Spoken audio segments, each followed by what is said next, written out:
queens working silence, trying to stop the violence, cause I'm killing my goals. Here's my story. Just imagine how I'm living, only fresh and authentic, never shaking and twisted. I'm going off the specifics, moving with high intentions and exercising my mission, blending purpose with vision. Now take a sip and just listen. Hey, and welcome to another episode of Pink Lemonade, an original podcast by the Skinny Black Girls Code. My name is Whitney B, and I am your host. And today we're going to talk about why we should prioritize defining self-respect in 3, 2,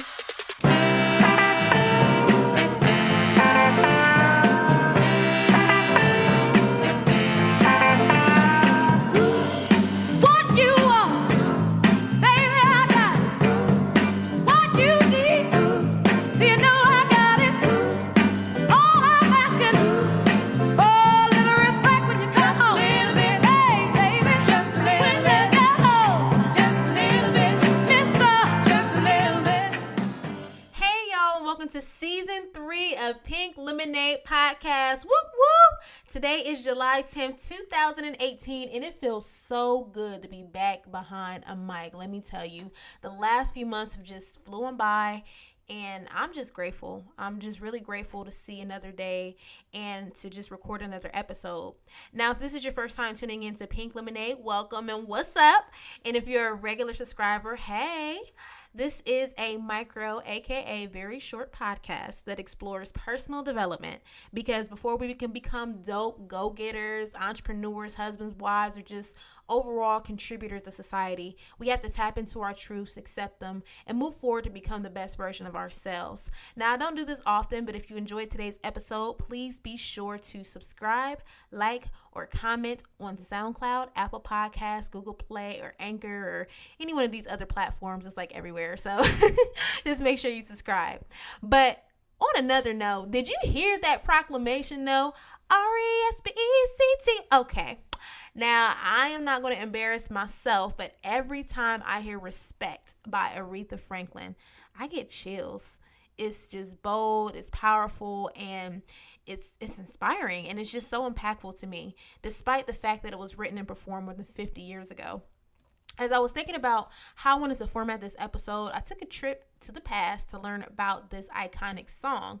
So lo and behold, Aretha Franklin was not actually the original singer of the lyrics. What, right? So there's a guy by the name of Otis Redding, and he actually wrote the song, and his version went a little something like this.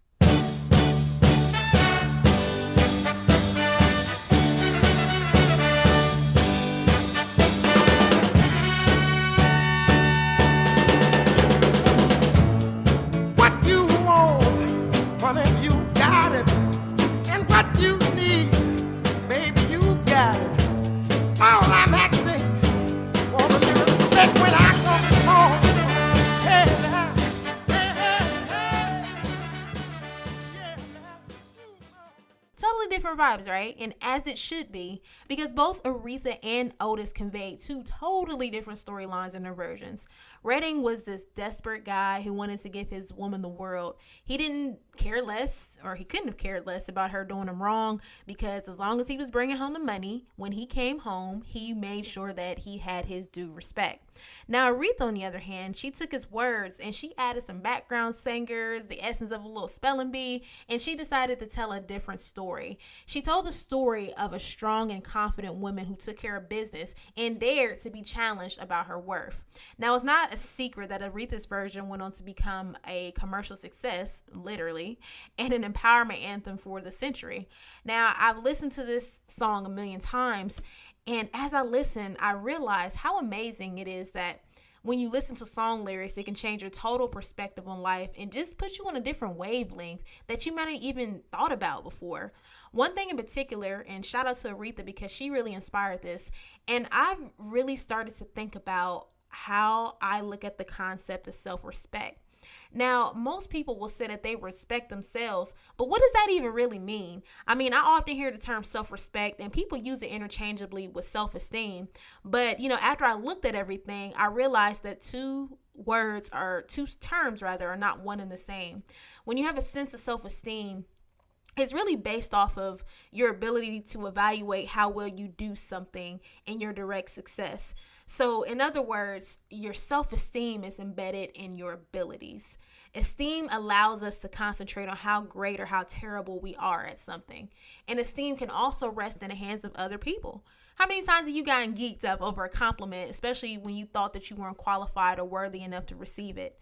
Now, when I first started my graphic design and video company, I was unsure. Like, I'll be the first person to admit that I was very unsure of myself. A lot of my skills did not come from my formal educational background, and I was very much so self-taught in what I knew. Now, when people would tell me, Whit, that's dope, that's amazing, or come to me like, oh my gosh, like, I can't believe you created this video, or crying, like, it validated me. But I had to realize that the compliments were not the one-all, end-all to validating me minus my skill set. And that's when I had to transition to understand that self-esteem was a lot different than respecting myself. You see, when you consider the term self-respect, it really stands out on a whole different level. Self-respect is literally the act of liking yourself regardless. I emphasize the word regardless because it's an internal affirmation that despite the strength of your abilities, you like yourself independent of any external influences. So your boyfriend, your mama, your pastor, your boss, they can't give you self-respect, but they can definitely impact your self-esteem. Now, do you see the difference? Now, self-respect is not something that can be given to you. It is definitely a journey that you have to recognize early, and you have to tweak it as you decide what it means for you. All too often, I realize that there's just been so much emphasis given to respecting other people. Think about it. My parents always taught me to treat adults with respect, which I did mostly. There was a big old sign in my classroom in kindergarten by the Cubby station, and it would say something like, respect our classmates, or don't talk when the teacher is talking.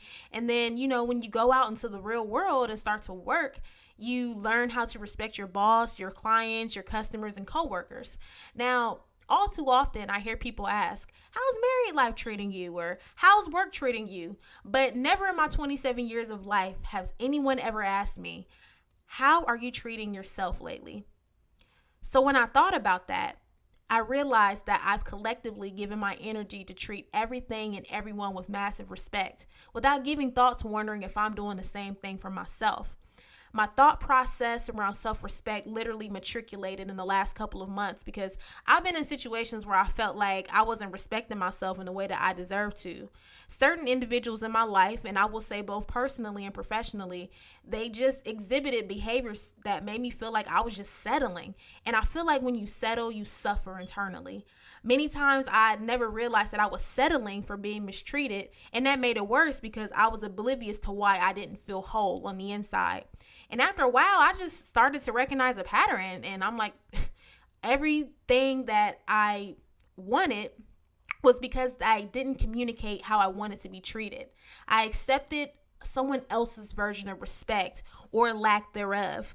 And when I realized that I wasn't communicating, I had to sit down and brainstorm what it was that I actually wanted to communicate.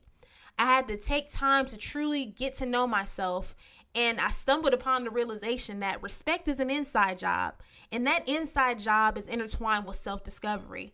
The more that you get to know you, the more you'll be comfortable not allowing someone that takes that very essence that makes you great.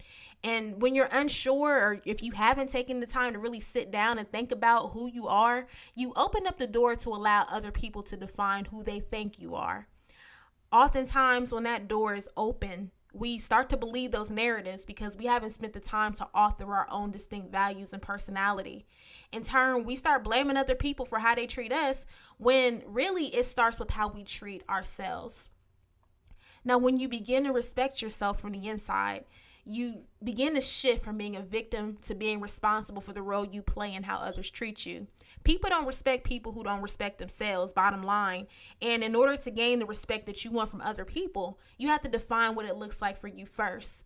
While respect is a universal term and it has some ubiquitous elements like treat others how you want to be treated or respect yourself or no one else will, I truly believe that its context changes based on who you're talking to. What may be disrespectful to you may not be given a second thought by somebody else. And I'm learning that you have to establish your boundaries with others early, or otherwise they're always going to be crossed. We have to and trust ourselves enough to address anything that causes us discomfort, or otherwise we'll just continue to operate in these relationships and situations that make us feel small. Now, establishing and implementing boundaries are the only challenge, and really it's only challenging when we respect others more than we respect ourselves. I'm really on this mission to worry less about potential conflict of making others feel uncomfortable instead of, harboring a conflict that I would have to face within myself. Self-respect, it really just means building boundaries and not allowing them to be broken at the expense of your wellness and peace to make someone else happy. Now, another element of self-respect that I've observed is really just monitoring how we speak to ourselves and about ourselves. Negative self-talk is real, y'all, and it's disrespectful, and it's disrespectful in a way because it sets the tone for self-destruction.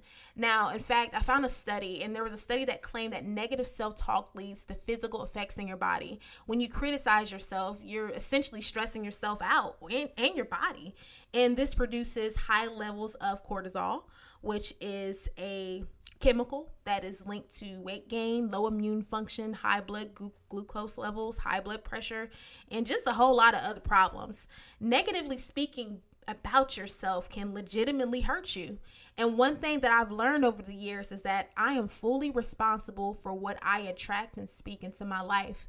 I had to first acknowledge that I disrespect myself every time I say I can't do something, or I think I may be right, or saying sorry for things that did not warrant an apology for me. And I had to learn how to eliminate words that weakened my self-worth and replace them with words that did not diminish my existence. We may not be able to control what others say to us, but we can become the master of what we say to ourselves. And, I'm just on this wave where I'm just not allowing self-talk to keep me in a state of disrespect. Now, before I close out today, there are two other things that I just want to bring to your attention. And I think this can help raise your levels of self-respect. And the one thing that I've learned is to not be apologetic about walking away from things that do not serve your best interests. Over the years, I've met and I've been that girl who clung to something because it was the right thing to do or felt like it was the only thing that I could do at the time. And I remember years ago working for a company that just made me feel miserable. I mean, I was at my worst. I stayed, I just stayed at the company just for the prestige, just because, hey, I worked at this company. But in reality, I was doing work that didn't allow me to truly exercise my abilities. I was around people who didn't make me feel like, I was appreciated. And by staying in that position, I was essentially disrespecting myself and my employer too, if you want to keep it real. And most people would say, well, how? And I feel like when you don't operate in your gifts or abilities, you're being insubordinate to what you desire. So when you put what you truly want to do on the sidelines and you don't have that intention of putting it on the main stage of your life at any point, because I get it, life happens, sometimes you have to cast things to the side, but if you put something to the side with no intention of really exploring it or bringing it into fruition, the respect that you have for yourself slowly deteriorates. You're settling and accepting something that's not in line with you. Now, when I say that I was disrespecting my employer, I see it like this. Why would I stay in a position that someone else will appreciate and excel in because they're actually passionate about it? Every time we do something half-heartedly, we're disrespecting and taking opportunities from someone who could bring a certain level of passion that we can't. So never be afraid to say no or walk away from things that do not serve you, because every time you say yes and don't mean it, you're disrespecting everything you are and everything that you could be. Your no can truly make a room for someone who wants to say yes and feel aligned with whatever's being offered. And now finally, I want to say this, and I think this is the most important, especially in this age that we're living in with social media and just constantly, just seeing others and what they're doing. Because a lot of times we compare our insides to someone else's outside. And you have to understand that respecting yourself means not comparing yourself to others, point blank. And I'm not going to lie, I compare myself to other people. I mean, it doesn't happen all the time. There was a old statement that I really loved when I was in college. I was a part of something called Optimist International, the Optimist Club. And there was a phrase in their Optimist Creed that said something like, be so concerned with improving yourself that you have no other time to worry about others. And so I try to carry that, but sometimes it doesn't exactly stay with me. You get caught up in looking and comparing yourself to other people. Now, when I do that, I'm trying to measure myself up to others, and, I start to question myself. I start to question, how well I am. I question my existence. And every time that I compare myself, I feel like I'm disrespecting myself. I'm subconsciously telling myself that I'm not good enough and what I bring to the table was invalid. And I'm learning to be grateful for who and all that I am, because at the end of the day, we were all purposely created. Comparing ourselves is disrespectful because deep down, we have to acknowledge that we are enough. Otherwise, why would we even be here? True self-respect is a concept that I am continuing to explore. I'm not going to lie and say that I have all the answers, because I don't. And I'm striving to consciously monitor what that means for me and improve it by all means. And I know that just takes experiences and just being bold enough to speak up in specific experiences or situations. Now, most of my life, I've put a lot of emphasis on self-esteem. I thought self-esteem was the way, but I realized that there needs to be a balance of both to live a life that I can be proud of. Now, you have to remember to constantly ask the question, how have I been treating myself lately? And you have to use that question to evaluate where you are in establishing your self-respect. Now, before we leave, I want to leave you with a quote that's dope. It's by Stuart Snyderman. He says, self-esteem involves convincing yourself that you are better than you are. Self-respect involves building your character so that you become as good as you are capable of. So remember to never apologize for who you are, to be honest with yourself about what you want, and most importantly, never settle for how others think you should be treated. We all call the shots in our own life. Will you make the call? Thanks again for listening to another episode of Pink Lemonade. Once again, my name is Whitney B and I am your host. If you like today's episode, please be sure to hit me up on Facebook at Pink Lemonade Podcast or on Twitter at Pink Lemonade Pod to let me know how you are taking your self-respect to the next level. Be sure to subscribe on Apple Podcasts, Google Play, or SoundCloud to hear the latest episodes. Thanks again, and I will see you next week. Peace.